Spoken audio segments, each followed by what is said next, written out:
안녕하세요. 잘 지내셨어요? 예, 벌써 12월 31일 한 해의 마지막 날입니다. 예, 밖에서 이제 슬슬 들어오고 계시는데요. 시간이 정말 빨리 가죠. 예, 이 강의도 그렇고, 이렇게 또 오늘 보니까 제가 나오기 전에 아까 이제 사회자도 눈 말씀하셨는데, 42년 만에 많이 온 눈이래요. 오늘 눈이 수도권에. 그래서 저는 참 우리가 한 석 달 전만 해도 9월 달에 30도가 넘었다고 굉장히 더운 지구 온난화가 막 이랬거든요. 그랬는데 와, 이게 3개월, 4개월 만에 이렇게 또 그냥 눈이 내리고 뭐 영하 몇 도까지 내려가고 그러다가 또 한 서너 달 있으면 또 덥다고 또 이제 옷 벗고 다니고 그럴 거 아니에요? 예, 참 세상이 그렇구나. 그러니까 하느님 손바닥 안에 부처님 손바닥 안에 뭐 이런 것처럼 이게 큰 계절이나 자연의 변화나 역사의 변화는 이제 우리 같은 한낱 인간으로서는 이제 거스를 수도 없고 이제 그 순리에 맞춰서 살아야 되겠구나 하는 이제 그런 생각을 좀 해봅니다. 오늘은 이제 예수 마리아 요셉의 성 가정 축일이고요. 그래서 이제 가정이란 무엇인가 이런 거 얘기하기 굉장히 좋은 날인데 우리 이제 창세기 강연하는 게 용현동 성당에서 이게 잘 전례력하고 맞아 떨어지는 게 오늘 정말 가정에 관한 얘기예요. 그래서 타마르하고 요셉하고 시아버지하고 며느리하고 이제 이런 얘기인데 이게 이제 가정 종교와 그 당시 기준에서 어떻게 읽을 수 있는가에 대해서 오늘 좀 새롭게 배우시는 게 아마 있을 것 같아요. 그래서 그 얘기를 좀 말씀드리도록 하겠습니다. 오늘은 두 여인의 이야기인데 첫 번째는 타마르 여인의 이야기고 두 번째는 그 요셉을 유혹했던 포티파르의 아내 이야기. 그래서 두 여인의 이야기를 말씀드리도록 하겠습니다. 오늘은 이제 창세기 3학기 강의의 일부고요. 그다음에 벌써 우리가 성탄 휴가를 쉬고 왔기 때문에 이제 오늘 마지막 그 5주차입니다. 이거 하고 나면 창세기는 4번만 강의하면은 이제 창세기가 다 끝나게 됩니다.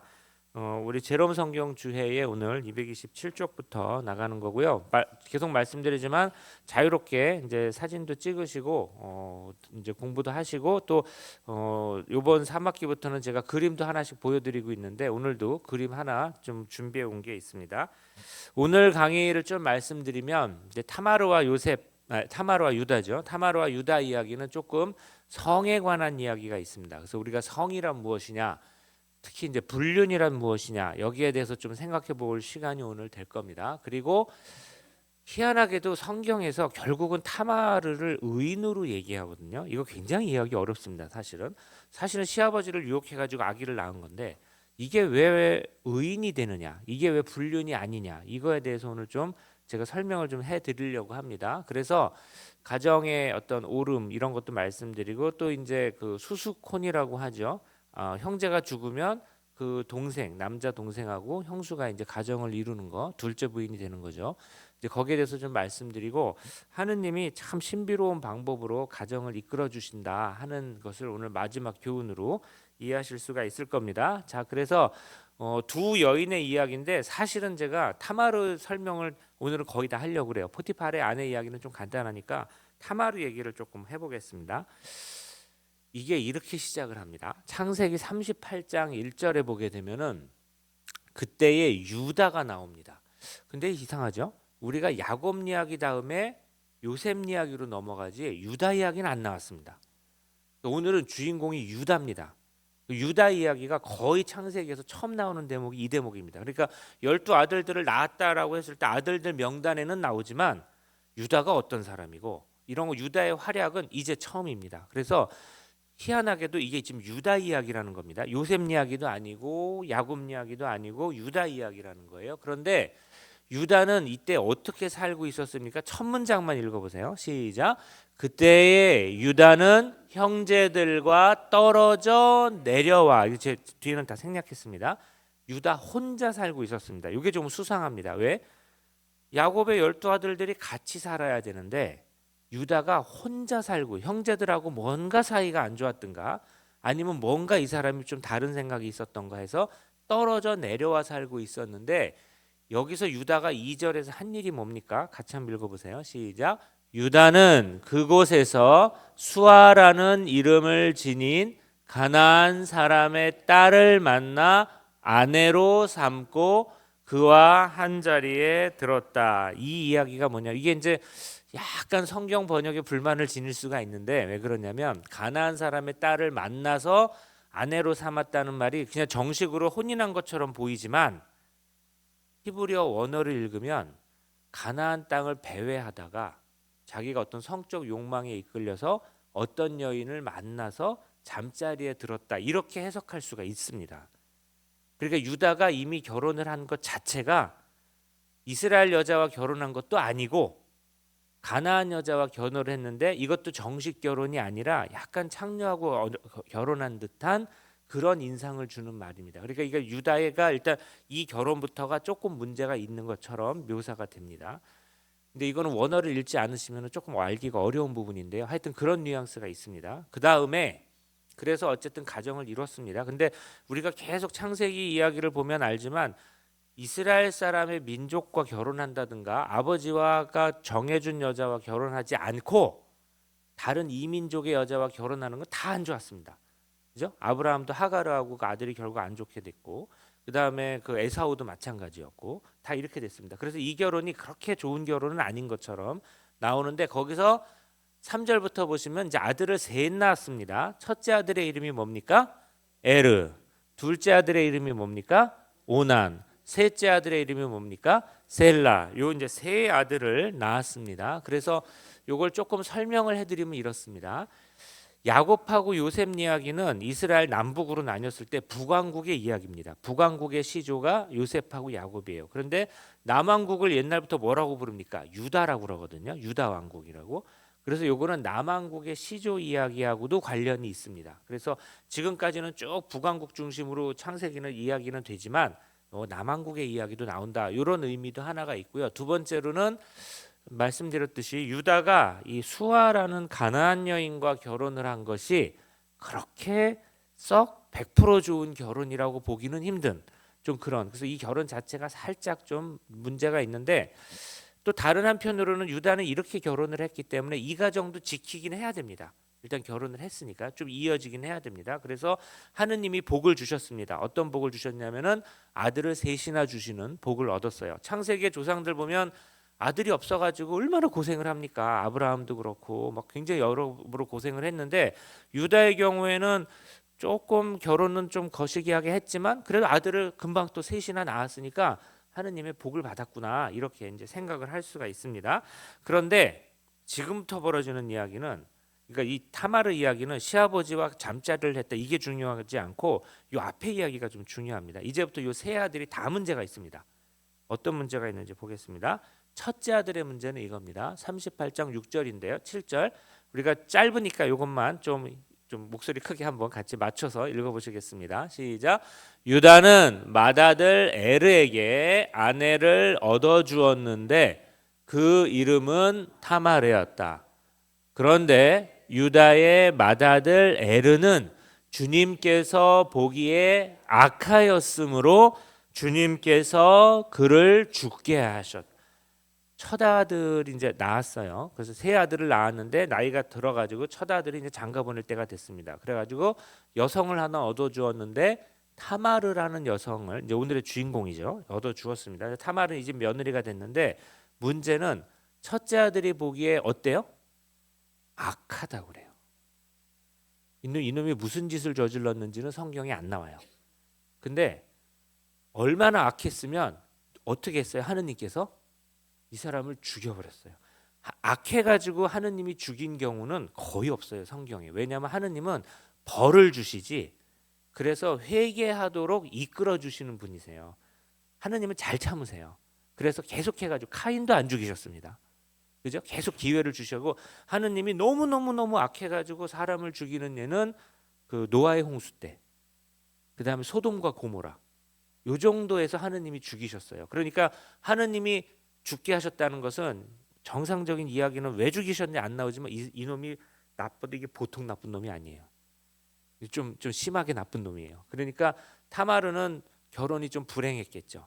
남편이 그렇게 악한 사람이고 하느님이 죽일 정도로 악한 사람이니까 좀 타마르는 좀 불쌍합니다. 그런데 여기 이제 이름이 에르라고 했는데 히브리 말로 나쁘다가 라나 아르거든요. 그러니까 이게 말놀이를 하는 게 있어요. 그러니까 이름 자체가 악이라는 거예요. 첫 번째 아들의 이름이. 그래서 이제 요거는 이게 불쌍하구나라고 하는 것이고요. 그래서 이제 타마르가 이제 남편이 없는 사회에서 옛날에는 이제 남편을 얻어야 살 수 있는 사회였으니까 동생하고 결혼을 해야 됩니다. 그래서 이제 성의 이야기가 나오게 되는데 요거는 이제 여러분이 조금 알아두시면 좋을 내용이라서 제가 알려드리는데요.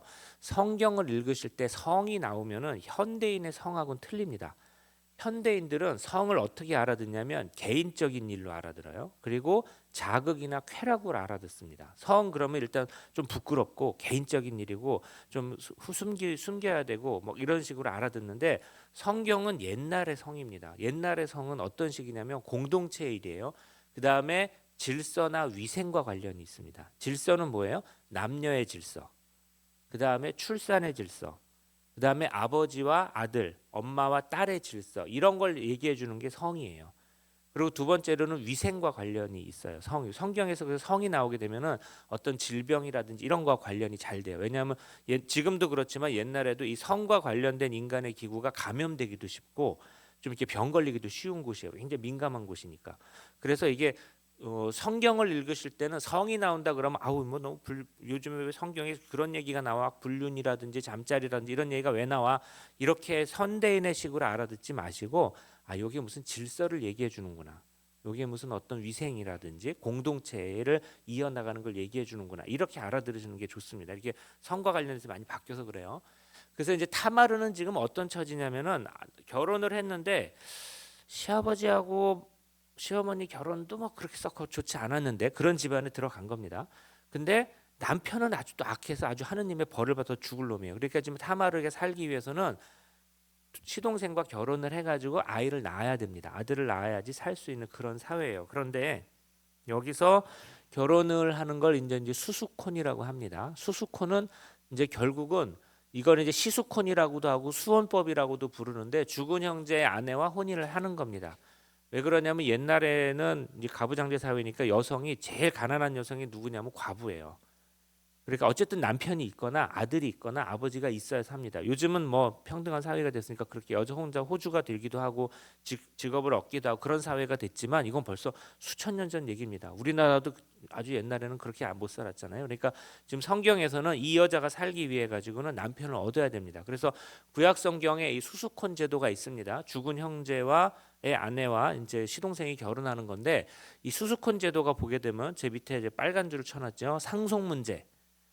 이게 민감합니다. 왜냐하면은 큰아들을 하고 결혼한 여자한테 큰아들의 재산이 가면 그 집안의 재산은 반토막이 납니다. 근데 이 여자가 시동생하고 결혼하면 같은 집안 사람이기 때문에 집안의 그 재산을 지킬 수가 있거든요. 그러니까 이게 상속 문제하고도 관련이 있고 또 미망인의 생존 문제와도 관련이 있습니다. 여성이 재산만 많다고 그래서 살 수 있는 사회가 아니었어요. 옛날에는 남자들의 힘이 좀 필요했습니다. 물론 남자들도 여자들의 힘이 필요했고 같이 살아야 되는 것이죠. 그리고 유산 문제, 생존권 문제가 다 결합이 되어서 옛날에 이제 이스라엘에서도 그렇고 다른 나라에서도 이 수수콘 제도를 운영을 했던 겁니다. 그러니까 지금 타마르는 수수콘을 해야 되는 처지입니다. 수수콘을 그 아들이 셋이나 있으니까 수수콘 하기도 쉬워요. 둘째 아들과 결혼을 하거나 셋째 아들과 결혼을 하면 되는데 그런데 이 수수콘의 책임자는 누구냐 하면 유다입니다. 시아버지. 유다가 지금 타마르한테 둘째 아들의 네가 두 번째 부인이 되어서 거기서 아들을 낳고 우리 집안에서 너도 살고 생존을 하게 해주어라 라고 지금 해줘야 되는 처지예요. 유다가. 그런데 유다가 어떤 짓을 했냐. 유다가 둘째 아들 오난한테 가가지고 내 형수와 한 자리에 들어라. 그런데 그러면 오난은 또 어떻게 해야 되냐? 자기 책임을 해야 됩니다. 형수가 죽었으니까 내가 결혼하기 싫어도 어쨌든 내 두 번째 부인으로 해서 아들 하나 낳게 해서 우리 집안에서 이 여성을 이제 살 수 있게는 해줘야 됩니다. 그런데 오난이 어떤 짓을 했어요? 9절 보세요. 오난은 시작.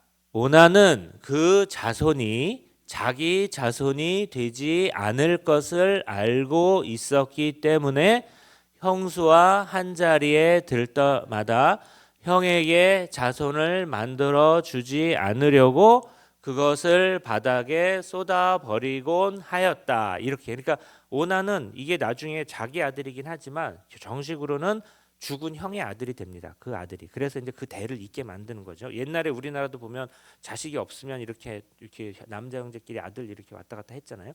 그거하고 비슷한 제도인데 오난은 그게 싫었던 겁니다. 그러니까 오난도 악한 사람입니다. 자기 의무를 하지 않은 사람이에요. 그래서 우리가 이제 그 정액을 바닥에 쏟는 행위를 오나니즘이라고 부르는데 그게 이제 이 말에서 나온 겁니다. 근데 사실은 오난과 별로 그렇게 상관없을 수도 있는데 하여튼 그 말은 그렇게 나왔는데 오난은 밑에 정리했지만 수수콘의 의무를 저버렸습니다. 그러니까 왜 얘는 보통 남자들이면 그 당시에 이런 경우에는 다 형수하고 좀 싫어도 어쨌든 잠자리에서 아들 하나 낳게 한 다음에 뭐 그 다음에는 관계를 안 하면 되죠. 그냥 싫으면 그냥 뭐 아들 하나 있고 그렇게 살면 되는데 왜 얘는 자기의 의무를 저버렸을까? 얘도 자기 형만큼 악하기 때문이다라는 게 성경의 해석입니다. 그러니까 아들 셋이 있는데 첫 아들은 너무너무 악해가지고 하느님이 죽여버렸고 둘째 아들은 죽일 정도는 아니었는데 악한 놈이었어요. 그런데 나중에 더 나빠진 것 같아요. 하느님이 결국 둘째 아들도 죽게 했습니다. 그러니까 성경에서 하느님이 악해서 죽게 한 몇 안 되는 놈 중에 벌써 둘이 이 집안 사람입니다. 그러니까 타마르는 더 위기가 생겼습니다. 타마르는 지금 아들이 하나밖에 이제 안 남았죠. 이 여자가 살기 위해선. 그리고 유다의 집안도 문제입니다. 유다의 집안이 지금 큰 아들한테 아들이 없죠. 둘째 아들한테 아들이 없죠. 죽었잖아요. 셋째 아들한테서 아들을 얻어야 되는 처지입니다. 그러니까 지금 타마르도 위기가 닥쳤고 유다의 집안도 위기가 닥쳤습니다. 그러니까 이건 타마르한테도 문제고 유다한테도 문제입니다. 어떻게 보면 타마르하고 유다는 같은 문제를 해결해야 되는 처지입니다. 그래서 둘이 한 편이 되는 거예요 지금. 그런데 그럼 유다가 셋째 아들한테 타마르를 줘야 됩니다. 그래서 셋째 아들한테서 대를 잇게 해라라고 해야 되는데 여기서 또 유다가 어떤 일을 하느냐. 자 이렇게 이어집니다. 38장 11절에서 그러자 유다는 타마르한테 어떻게 얘기했냐면 내 아들 같이 읽어봅시다. 시작. 내 아들 셀라가 클 때까지 너는 친정에 돌아가 과부로 살고 있어라. 이렇게 얘기합니다. 왜 이렇게 얘기하느냐? 바로 밑에 이어지죠. 그는 이 아이도 제 형들처럼 죽어서는 안 되지 하고 생각하였던 것이다. 유다는 여기에서 율법을 어겼습니다. 이럴 경우에 셋째 아들한테 줘야 되는 게 이 율법이 구약 성경 율법이 하는 겁니다. 그래서 아직 셀라가 어리더라도 결혼은 나중에 시키더라도 자기 집에 머물게 하면서 얘가 이제 자라서 첫째 며느리는 좀 첫째 아내로는 좀 그렇지만 다른 여자와 결혼을 시키고 둘째 아내로 자기 형수를 주어서 대를 잇게 하면은 되는 겁니다. 그런데 이거를 유다가 못하게 했습니다. 왜? 유다는 셀라도 죽어서는 안 되지. 근데 자기 유다 입장에서 저 며느리하고 자꾸 결합하면 죽는구나 이렇게 생각할 수도 있지만 사실은 죽었던 거는 타마르 탓이 아니라 첫째 아들 둘째 아들이 악하기 때문이거든요. 그러니까 유다가 지금 판단을 못 하고 있는 겁니다. 유다는 율법도 어겼고 그래서 이 이야기 전체에서 유다는 판단력이 좀 흐립니다. 첫 번째로 가나안 여인과 결혼한 것도 약간 판단력이 어려운 것 같고 아들 둘을 그렇게 키운 것도 판단력이 좀 안 좋은 것 같고 마지막에 타마르하고 결혼을 안 시킨 것도 판단력이 별로 안 좋은 것 같습니다. 마지막에 타마르를 못 알아보고 결합을 해서 아들을 낳잖아요. 이것도 판단력이 별로 안 좋습니다. 그러니까 이 이야기 전체적으로 유다는 좀 나이 들고 판단력이 좀 흐릿한 사람으로 나오고 그래서 결국 이 집안의 대를 잇는 사람은 타마르가 낳은 아들이 될 텐데 타마르가 대를 잇게 하는 이야기가 되는 겁니다. 이게 그래서 하여튼 그 오난도 수수콘의 의무를 저버렸지만 유다도 수수콘을 자기가 시켜야 되는 의무가 있는데 그것도 저버리게 되는 겁니다. 그래서 이 이야기는 남성들이 거듭해서 악하거나 잘못된 판단을 하고 이 집안의 대를 잇는 임무는 이제 타마르한테 남게 되는 겁니다. 그러니까 이 타마르가 이제 결국 시아버지와 결합을 해서 남게 되는데 이 이야기를 현대 이 눈으로 보면은 그냥 시아버지하고 며느리하고 불륜한 이야기가 되지만 현대 기준으로 보면 안 됩니다. 지금 고대의 기준으로 이 가정의 대를 이어가는 이야기로 봐야지 이해가 됩니다. 자, 그래서 이야기 이제 어떻게 흘러가냐면은 시간이 좀 지났습니다. 오랜 세월이 지난 후에 그리고 제가 많이 건너뛰었습니다. 이제 이 이야기 오늘 한 시간에 다 얘기해야 되니까 나중에 성경을 보세요. 이제 유다가 와가지고 유다도 좀 잊어먹은 것 같아요. 그래서 이제 자기 친구하고 어디 양털 깎으러 가고 좀 이런 얘기가 좀 있습니다. 근데 13절에 보면 타마르가 너의 시아버지가 양털 깎으러 팀나로 올라간다라고 하는 걸 보고 이제 시아버지를 유혹하기로 마음을 먹습니다. 근데 그때 이 타마르가 들은 이야기가 뭐냐면 빨간색으로 친 이야기입니다. 같이 읽어볼까요? 시작. 셀라가 이미 다 컸는데도 자기를 그의 아내로 데려가 주지 않는다는 사실을 알았기 때문입니다. 그러니까 타마르는 오랜만에 시아버지 얘기를 듣게 됐습니다. 저기 이제 양털 깎으러 간다 니네 시아버지가. 그렇게 지금 자기는 친정집에 와가지고 과부로 계속 살고 있는데 그래서 친정 얘기하면 끊어졌죠. 근데 오랜만에 시아버지 얘기가 들리는데 가만히 보니까 그동안 시동생도 잘 컸고 그래서 결혼할 나이가 됐는데 결혼도 안 시키고 있더라. 그래서 이게 좀 우리 시아버지가 좀 잘못하고 있구나 이렇게 이제 생각을 하는 겁니다. 그래서 이제 시아버지를 유혹하기로 합니다. 그래서 어떻게 했어요? 14절에 보면 입고 있던 과부옷을 벗고 너울을 써서 몸을 가리고 팀나로 가는 길에 있는 에나임 어귀에 그리고 길목에 딱 지키고 앉아서 이제 시아버지를 유혹하기로 한 겁니다. 그래서 유다가 이제 걸려듭니다. 유다가 그를 보았을 때 어떻게 하고 있어요? 얼굴을 가리고 있었으므로 창녀련이 생각했습니다. 그가 자기 며느리인 줄을 몰랐어요. 그런데 유다가 이 사람은 어떤 사람이길래 길거리로 가다가 어떤 창녀가 있으니까 그 사람하고 어울리지? 이렇게 생각할 수 있죠. 유다는 이미 가나안 여인들하고 그렇게 어울려서 가정을 이룬 경험이 있는 사람입니다. 그러니까 이런 일을 또 할 수가 있었던 것이죠. 그러니까 이 이야기에서 유다는 거듭해서 두 번의 잘못을 저지르는 겁니다. 그러니까 이 가정이 어떻게 좀 속된 말로 얘기하면 콧가루 가정이에요. 근데 구약 성경에 나와 있는 가정들이 그렇게 번듯하고 잘 살고 이런 가정이 아닙니다. 서로 속이고 서로 도망가고 서로 갈라지고 되게 가난하고 이런 가정이거든요. 이게 창세기 조상들의 가정입니다. 이런 가정을 통해서 하느님이 큰 일을 이루신다는 게 창세기 전체의 메시지입니다. 하느님이 예수님도 마찬가지잖아요. 예수님의 12제자들도 뭐 이렇게 번듯한 사람 별로 없습니다. 세상에서. 다 뭐 이렇게 학력이라든지 집안이라든지 가문이라든지 보잘것 없는 사람인데 그 사람들을 통해서 이 교회를 세우시잖아요. 창세기 이야기도 똑같습니다. 이런 가정이라는 거예요. 그래서 이제 얼굴을 가리고 있었다.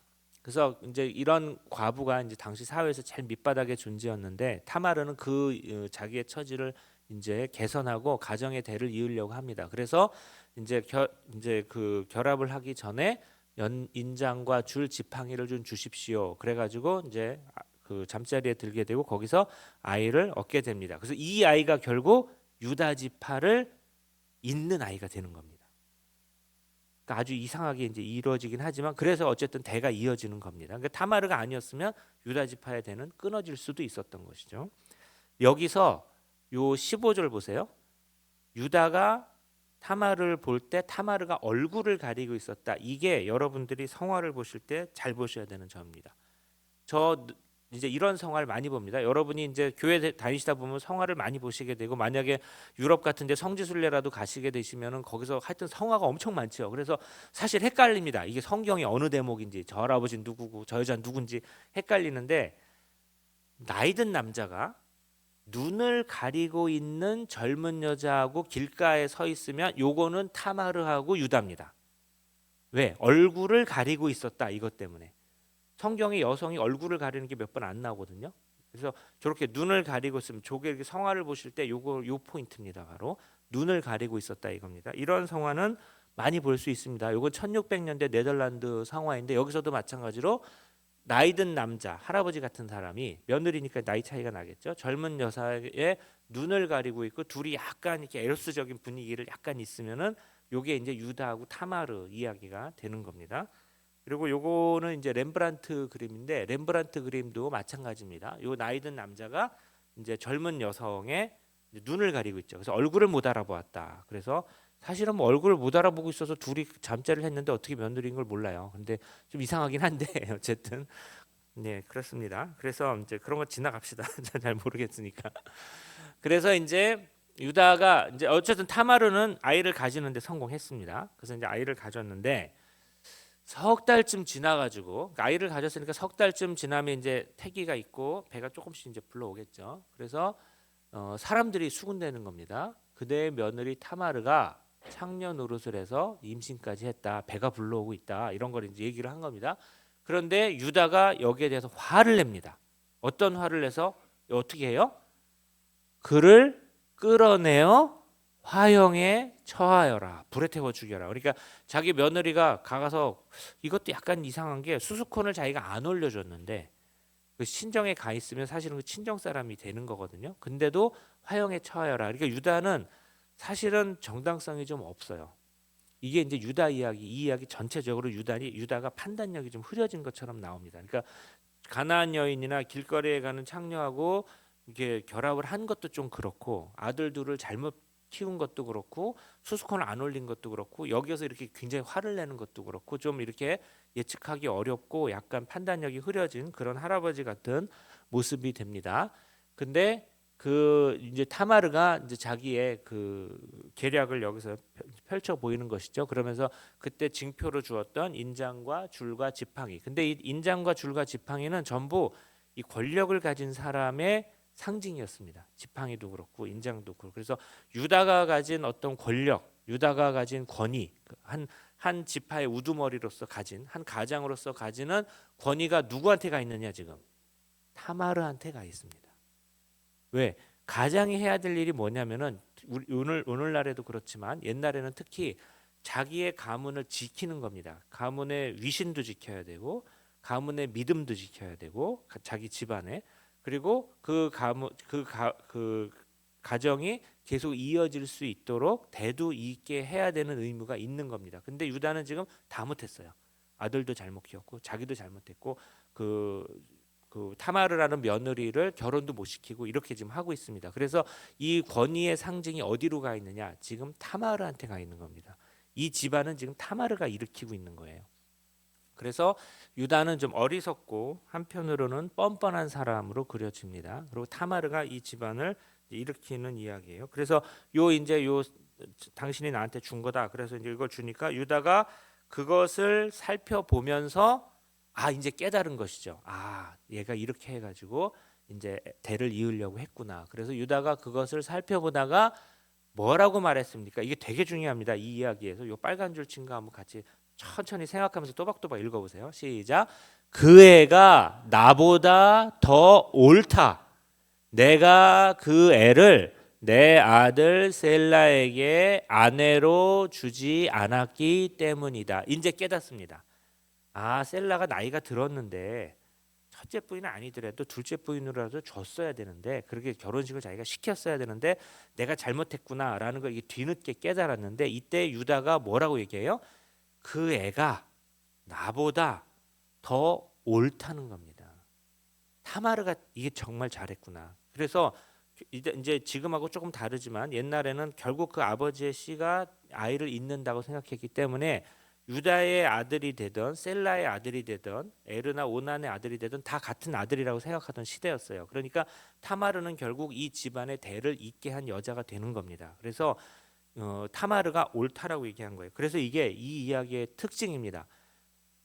타마르가 유다보다 옳은 이야기입니다. 이게 지금 성경은 이렇게 생각하고 있는 거예요. 그러니까 이걸 이해하기 위해서는 과거의 성도 알아야 되고 구약 성경 시대의 우리 수수콘의 풍습도 알아야 되고 하느님께서 무엇을 이 집안에 일으켜주고 있는지도 알아야 되고 그래서 좀 현대 기준으로 보면 안 되는 이야기입니다. 그래서 정리하면은 여러분이 이 이야기를 보실 때 꼭 생각해야 되셔야 되는 점은 성경은 타마르의 행위를 불륜으로 보지 않습니다.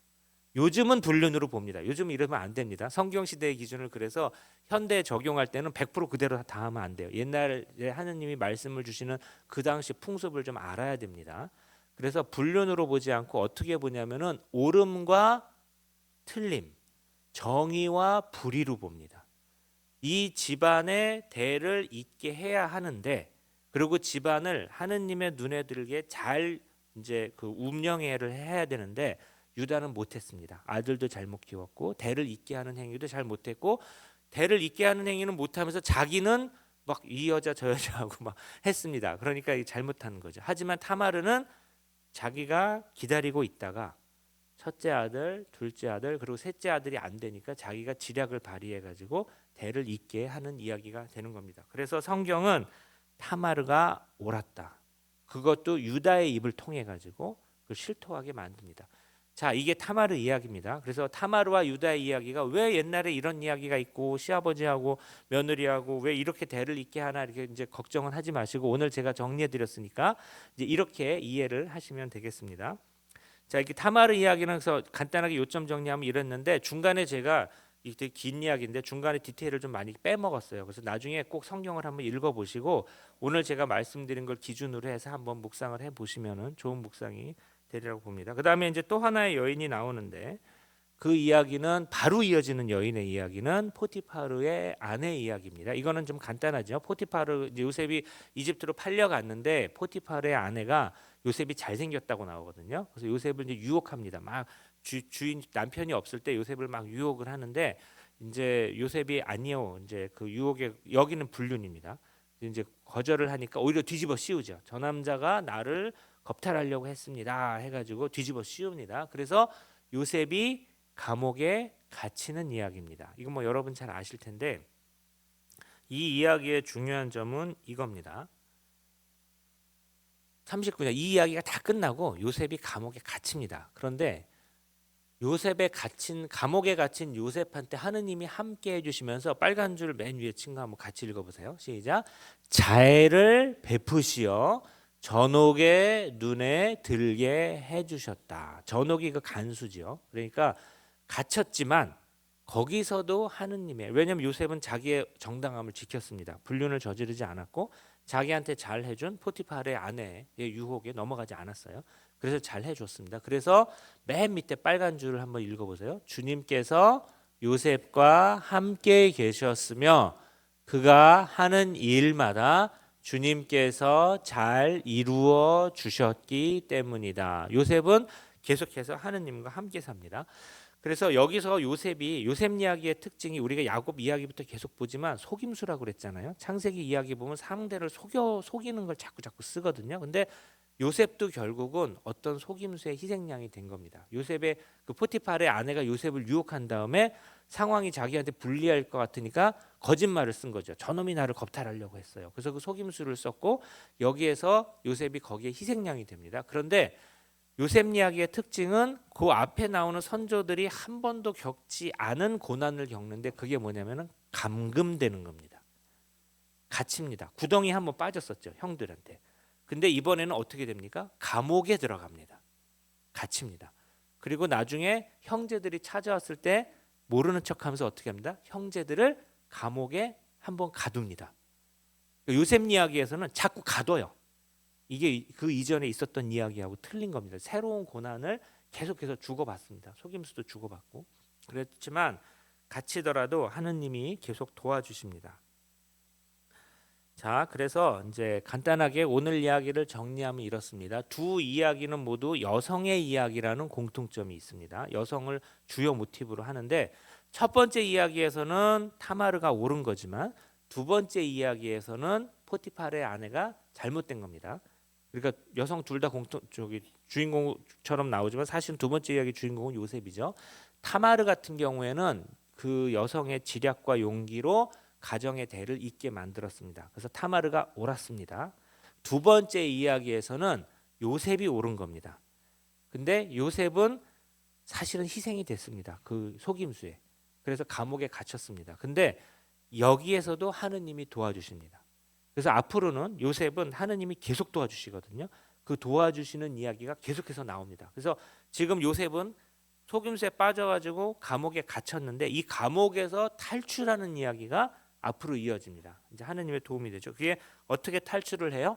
요셉이 꿈을 해석하면서 탈출합니다. 그래서 이제 오늘은 올해 마지막 이야기라서 여기서 끝나는데 다음 내년에 여러분을 만나면 일주일 후에 어떤 이야기가 펼쳐지냐면은 꿈을 해석하는 게 펼쳐집니다. 그래서 우리가 새해에는 꿈을 꾸게 되잖아요. 새해 이제 꿈 해몽하는 이야기. 그래서 다음 시간 여러분 만날 때까지 좋은 꿈 꾸고 오시기 바랍니다. 오늘은 이제 올해 마지막 강의를 여기서 끝내고요. 여러분 제가 이제 계속해서 강의를 하고 있는데 어쨌든 한 해 동안 잘 마무리하게 해주시는 여러분 모두와 또 하느님한테 크게 감사를 드립니다. 감사합니다. 영광이 성부와 성자와 성령께 처음과 같이 이제와 항상 영원히 아멘. 성부와 성자와 성령의 이름으로 네, 내년에 뵙겠습니다. 안녕히 돌아가세요.